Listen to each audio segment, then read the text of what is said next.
بسم الله الرحمن الرحيم الحمد لله رب العالمين والصلاة والسلام على أشرف الأنبياء والمرسلين سيدنا ونبينا ومولانا محمد صلى الله عليه وسلم وعلى آله وصحبه أجمعين وبعد السلام عليكم ورحمة الله تعالى وبركاته. Beloved brothers and sisters, Alhamdulillah, we praise Allah and salutations on our beloved Nabi Muhammad sallallahu alayhi wasallam. This evening we start a new section in Kitab al-Tahara. We are looking at the section of the ghusl, which we often translate as being the ritual bath. And the ghusl, if we define the ghusl, in the definition of the ghusl, we actually discover the requirement of a wash being considered a ghusl. That is that the full body gets washed. And the ghusl is often compulsory, wajib in certain instances. Alhamdulillah, in the masjid, we are a group of people, perhaps majority of us have been practicing Islam for a number of years.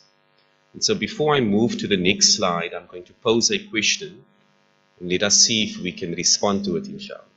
Okay.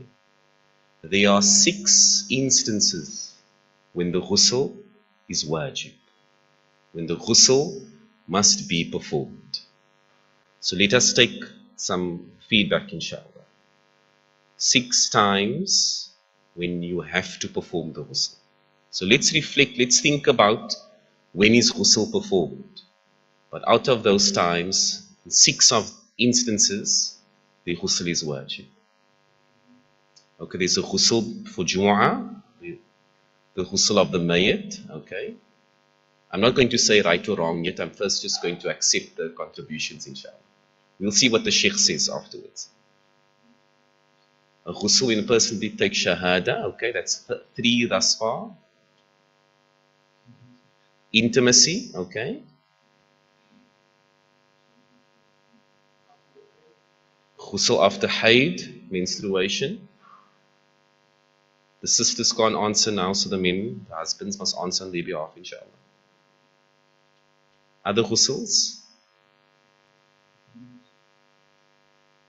Yeah, Hafisa? A wet dream, yes. Ghusl after a wet dream. Any other? Anyone else, inshallah? Awkward silence in the masjid.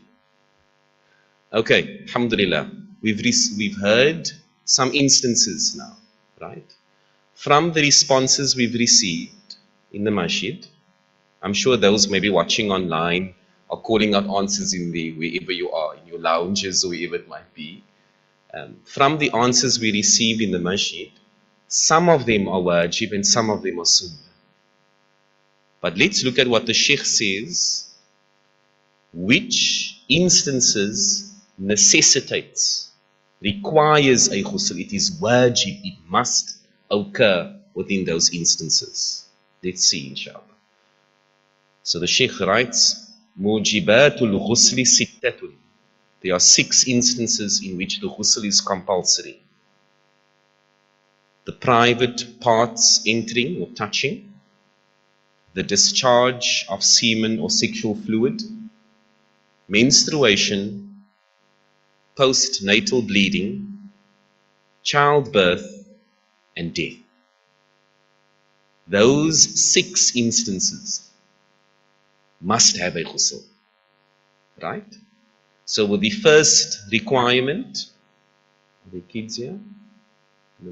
Okay.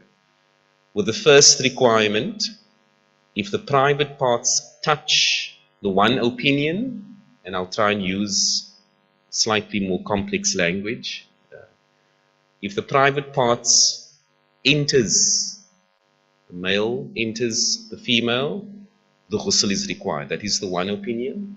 The second opinion is if it touches. But the more relied upon view within the Shafi'i madhab is entry. Okay? Then the ghusl is required. And by extension, all private parts. If there is sinful action, it would still require a ghusl. Secondly, the discharge of semen or sexual fluid, male and female, and this can occur when the person is awake through sexual stimulation, arousal, or if the person is sleeping and they wake up and they pick up that there is a fluid. The third, menstruation after haid. The fourth, postnatal bleeding, nifas. The fifth, childbirth. And the sixth, that once a person has passed away, it is compulsory. So what we recognize is if the ghusl we perform is not within these categories, it is sunnah. And so one point that often people ask is, if a person reverts to Islam, isn't it compulsory for that individual to take a ghusl? And the scholars do debate this point. Some say because there is a narration of an individual becoming Muslim and performing a ghusl. But there was an understanding that the person was in a state of janaba, that they might have been intimate, and then they took their shahada, then the ghusl is compulsory in that instance. The general recommendation is, it is highly encouraged for a person who becomes a Muslim to take a ghusl. Alright? I know of an instance where a person took their shahada and then they told the individual, leave the masjid because you have not made your ghusl yet. Now, of course, that was quite a harsh response to that individual who just entered the fold of Islam. It didn't happen here, if you're wondering. But we recognize that this is a recommendation for the person to take a ghusl. Okay. And so we conclude this evening that the ghusl is needed for sexually related reasons, for women bleeding, and upon death. Other than those instances, the ghusl will be sunnah, recommended, inshallah. Any questions?